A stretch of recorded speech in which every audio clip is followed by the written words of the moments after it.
The church as an institution has long presented itself as a sanctuary, a beacon of hope, spirituality, and moral guidance. Its grandiose architecture and soothing hymns can inspire a sense of tranquility and comfort, drawing believers seeking solace from the trials of the world.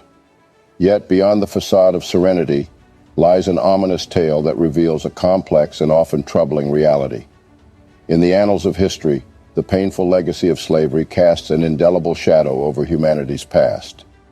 Regrettably, the Christian Church, particularly the Catholic Church, which holds a long and influential history, was not exempt from involvement in this dark chapter of human existence.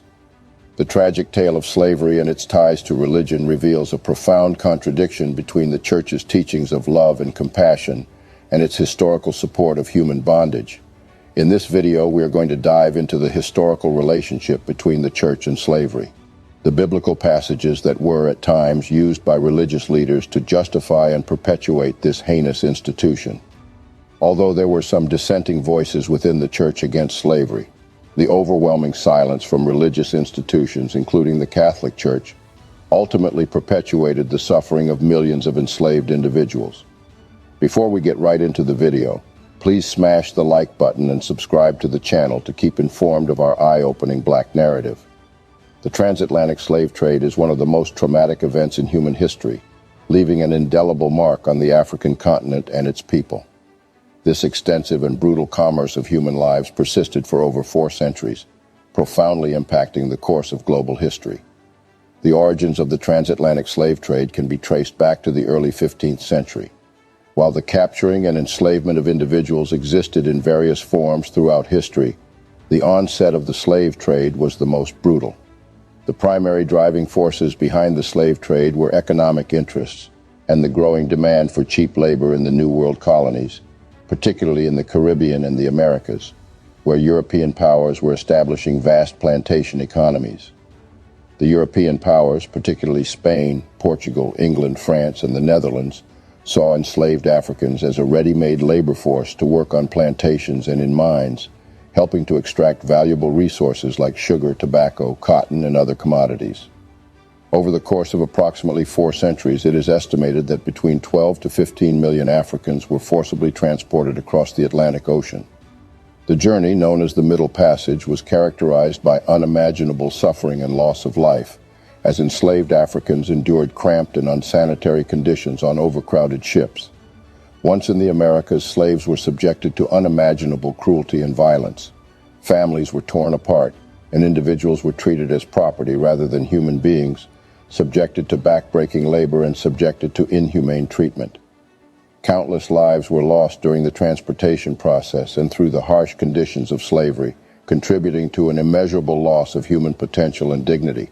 There is no denying it. The slave trade was cruel, and the generations that bit the dust due of the inhumane institution had no help, not even from the Church. The Church and the state were directly and indirectly partners in the transatlantic trade. Both enacted laws to support each other. The state relied on the Judeo-Christian scriptures and ecclesial pronouncements as impetus to the trade. Some used Leviticus 25 verses 40-60, in which the Israelites could buy and keep slaves, and the fact that the apostles never asked for the emancipation of slaves to justify the trade. They found the trade as something that was divinely prescribed in the sacred scriptures. The Catholic Church would push for the slave trade and gave countries the order to make and use slaves. Pope Nicholas V issued the bull Dum Diversas in 1452, allowing the Portuguese to make slaves. The Dum Diversas, issued on the 18th of June 1452, authorized Afonso V of Portugal to conquer Saracens and pagans and consign them to perpetual slavery. Pope Calixtus III reiterated the bull in 1456 with Inter Caetera, renewed by Pope Sixtus IV in 1481, and Pope Leo X in 1514 with Praecels Denotionis. The concept of the consignment of exclusive spheres of influence to certain nation-states was extended to the Americas in 1493 by Pope Alexander VI with Inter Caetera. In the beginning of the slave trade, some religious leaders felt that the slave trade was necessary for the existence of the state. Some missionaries, monks, and nuns indulged in the trade. Slave raiders brought along their chaplains to the castles to minister to them. These chaplains witnessed the atrocities that were meted out to the slaves before they were taken to the Americas. Passages in the Bible on the use and regulation of slavery have been used throughout history as justification for the keeping of slaves and for guidance in how it should be done. Therefore, when abolition was proposed, some Christians spoke vociferously against it, citing the Bible's acceptance of slavery as proof that it was part of the normal condition. George Whitefield, famed for his sparking of the Great Awakening of American evangelicalism, campaigned in the province of Georgia for the legalization of slavery, joining the ranks of the slave owners that he had denounced in his earlier years. If you don't know, George Whitefield was an Anglican cleric and evangelist who was one of the founders of Methodism and the evangelical movement. Whitefield received widespread recognition during his ministry. He preached at least 18,000 times to perhaps 10 million listeners in Great Britain and her American colonies. It is shocking that a man who claimed to preach the gospel truth and love God would support the slavery of people just because of the color of their skin. Whitefield was a plantation owner and slaveholder and viewed the work of slaves as essential for funding his orphanage's operations. Whitefield and his friend James Habersham played an important role in the reintroduction of slavery to Georgia. Slavery had been outlawed in the young colony of Georgia in 1735. In 1747, Whitefield attributed the financial woes of his Bethesda orphanage to Georgia's prohibition of black people in the colony. He argued that the Constitution of Georgia was very bad, and it is impossible for the inhabitants to subsist while blacks were banned. Between 1748 and 1750, Whitefield campaigned for the legalization of African American emigration into the colony because the trustees of Georgia had banned slavery. Whitefield argued that the colony would never be prosperous unless slaves were allowed to farm the land. Whitefield wanted slavery legalized for the prosperity of the colony, as well as for the financial viability of the Bethesda orphanage. Black slaves were permitted to live in Georgia in 1751 due to Whitefield's efforts. He would claim that the legalization of black slaves was part personal victory and part divine will. Whitefield even argued a scriptural justification for black residency as slaves. With the legalization of slavery, he bought enslaved Africans to work on his plantation and the orphanage he established in Georgia. Upon his demise, Selina Hastings, Countess of Huntingdon, inherited these slaves and kept them in bondage. Selina Hastings is another so-called believer of God and an English religious leader who played a prominent part in the religious revival of the 18th century and the Methodist movement in England and Wales. She saw no problem with enslaving people as she became a slave owner herself in 1770 when she inherited Whitefield's overseas estates in Georgia and South Carolina, including the Bethesda Home for Boys. On Whitefield's advice, she bought additional slaves for the orphanage's benefit. In both Europe and the United States, some Christians went further, arguing that slavery was actually justified by the words and doctrines of the Bible. According to Jefferson Davis, who was President of the Confederate States of America, slavery was established by decree of Almighty God. It is sanctioned in the Bible, in both Testaments, from Genesis to Revelation. It has existed in all ages, has been found among the people of the highest civilization, and in nations of the highest proficiency in the arts. Religious leaders like Richard Furman, who was a Baptist leader and president of the South Carolina Baptist Convention, would support this stance, arguing that the right of holding slaves is clearly established in the Holy Scriptures, both by precept and example. Catholic bishops in America were no different about slavery. Two slave-holding states, Maryland and Louisiana, had large contingents of Catholic residents, but never spoke against the institution. The Archbishop of Baltimore, Maryland, John Carroll, had two black servants, one free and the other a slave. Even the Society of Jesus in Maryland owned slaves who worked on their farms. The Jesuits began selling off their slaves in 1837, and without these funds, Georgetown University would not exist today. As Catholics only started to become a significant part of the U.S. population in the 1840s, with the arrival of poor Irish and Southern Italian immigrants who congregated in urban environments, the overwhelming majority of slave owners in the U.S. were white Protestants, the elite. In 1839, Pope Gregory XVI issued the bull in Supremo Apostolatus, which seemed like he was condemning the slavery. However, this was refuted by Bishop John England of Charleston. He wrote several letters to President Martin Van Buren, Secretary of State, explaining that the Pope, in Supremo, did not condemn slavery but only the slave trade, the buying and selling of slaves, not the owning of them, and no pope had ever condemned domestic slavery as it had existed in the United States. As a result of this interpretation, no American bishop spoke out in favor of abolition or against slavery. Despite its professed commitment to the teachings of love, compassion, and justice, the Church's response to slavery was disappointingly lackluster, if not outright complicit. Historians have postulated many reasons why the Church supported the inhumane treatment of other people just because of the color of their skin. One of these reasons was the economic impact of slavery. Slavery was deeply entrenched in the economic fabric of many colonial societies. Plantation owners and merchants relied on enslaved labor to amass wealth, and the Church, as an institution, often benefited from these economic ties through donations, grants, and even ownership of slave labor. Another reason was that many religious leaders falsely believed that slavery was endorsed and supported by the Bible. Some theologians and religious leaders attempted to justify slavery by selectively interpreting biblical passages to support their claims. They often cited verses that seemed to condone slavery or viewed Africans as descendants of Ham, cursed by Noah, as a theological validation for their subjugation. The story of Ham can be found in the book of Genesis, where Noah curses his son Ham's descendants to be slaves. Although there is no biblical evidence that Ham was the father of African peoples, various Jewish, Christian, and Islamic writers came to believe that he was, and their association helped to justify centuries of African enslavement. In the Bible, Ham finds Noah drunk and naked in Noah's tent. He tells his brothers, Shem and Japheth, who proceed to cover their father without gazing at him.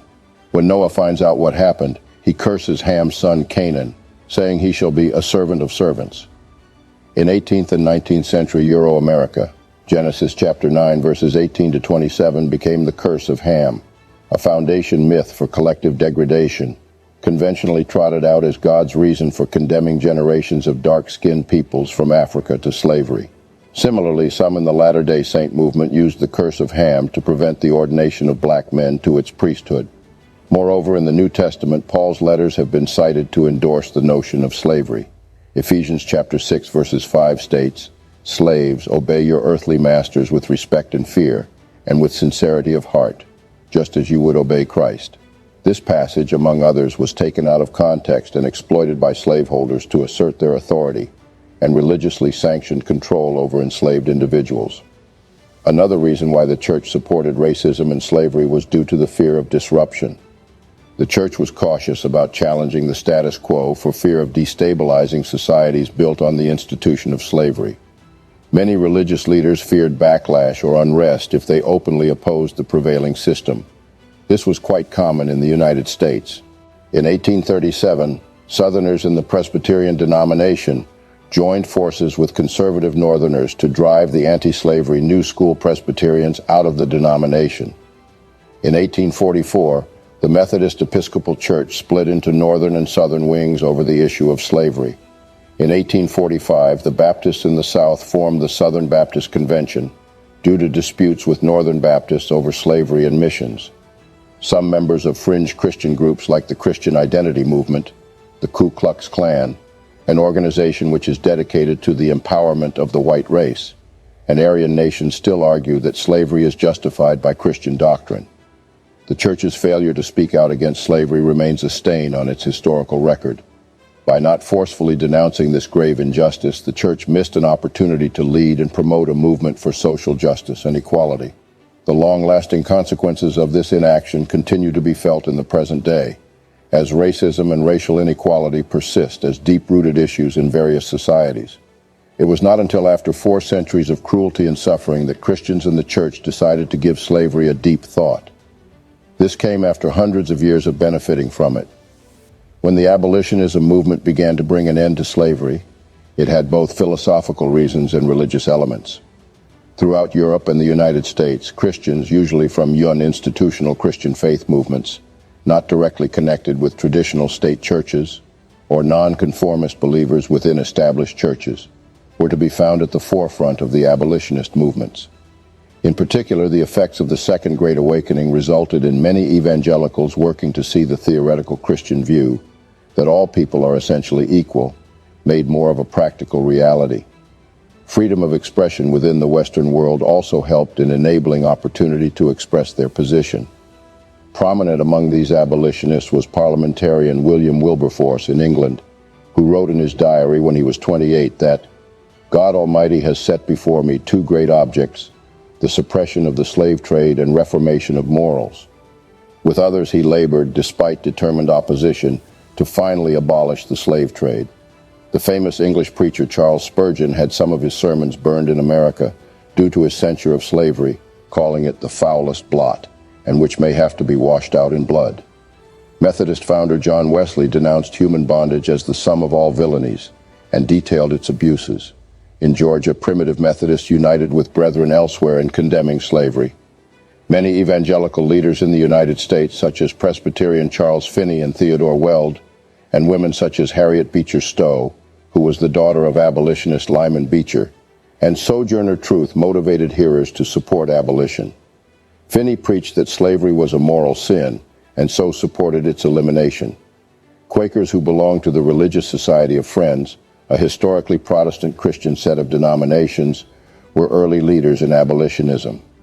In 1688, Dutch Quakers in Germantown, Pennsylvania, sent an anti-slavery petition to the monthly meeting of Quakers. By 1727, British Quakers had expressed their official disapproval of the slave trade. Three Quaker abolitionists, Benjamin Lay, John Woolman, and Anthony Benezet, devoted their lives to the abolitionist effort from the 1730s to the 1760s, with Lay founding the Negro School in 1770, which would serve more than 250 pupils. In June 1783, a petition from the London Yearly Meeting and signed by over 300 Quakers was presented to Parliament protesting the slave trade. In 1787, the Society for Effecting the Abolition of the Slave Trade was formed, with 9 of the 12 founder members being Quakers. During the same year, William Wilberforce was persuaded to take up their cause. As a member of Parliament of the United Kingdom, Wilberforce was able to introduce a bill to abolish the slave trade. Wilberforce first attempted to abolish the trade in 1791, but could only muster half the necessary votes. However, after transferring his support to the Whigs, it became an election issue. Abolitionist pressure had changed popular opinion, and in the 1806 election, enough abolitionists entered Parliament for Wilberforce to be able to see the passing of the Slave Trade Act of 1807. The Royal Navy subsequently declared that the slave trade was equal to piracy, with the West Africa Squadron choosing to seize ships involved in the transfer of slaves and liberate the slaves on board, effectively crippling the transatlantic trade. Through abolitionist efforts, popular opinion continued to mount against slavery, and in 1833, slavery itself was outlawed throughout the British Empire. In the United States, the abolition movement faced much opposition.